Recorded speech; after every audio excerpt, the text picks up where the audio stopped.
My question was, when our faith falters or we tend to have questions against or with our faith, does this mean that we're not a true believer? And how do we cope or combat that? Existence of God پہ یقین ہے؟ Yes, yes.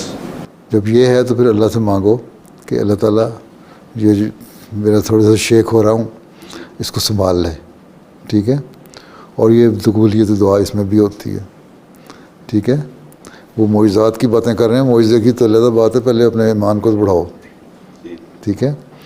پکے ہو تو اللہ سے مانگو کہ میرا ایمان کبھی نہ بھٹکے۔ اس لیے جب سورہ فاتحہ پڑھتے ہیں نا، اہدنا الصراط المستقیم اہدنا الصراط المستقیم، وہ ریپیٹڈلی پڑھتا رہا کرو، ٹھیک ہے؟ اللہ تعالیٰ تاکہ گائیڈ کرے رائٹ پاتھ پہ، ٹھیک ہے؟ اس سے اپنے دین سے ڈیویٹ نہیں ہوگے یا خیال پیدا نہیں ہوگا، اور مستقل استغفار پڑھتے رہا کرو۔ اور اگر واقعی دین میں دلچسپی ہے تو پھر عام حالات میں لا حول ولا قوت الا باللہ العلی العظیم اس کو سمجھو، میں نے پھر اس دعا کو پڑھو، اور استغفر اللہ ربی من کل ذنب پڑھو، ٹھیک؟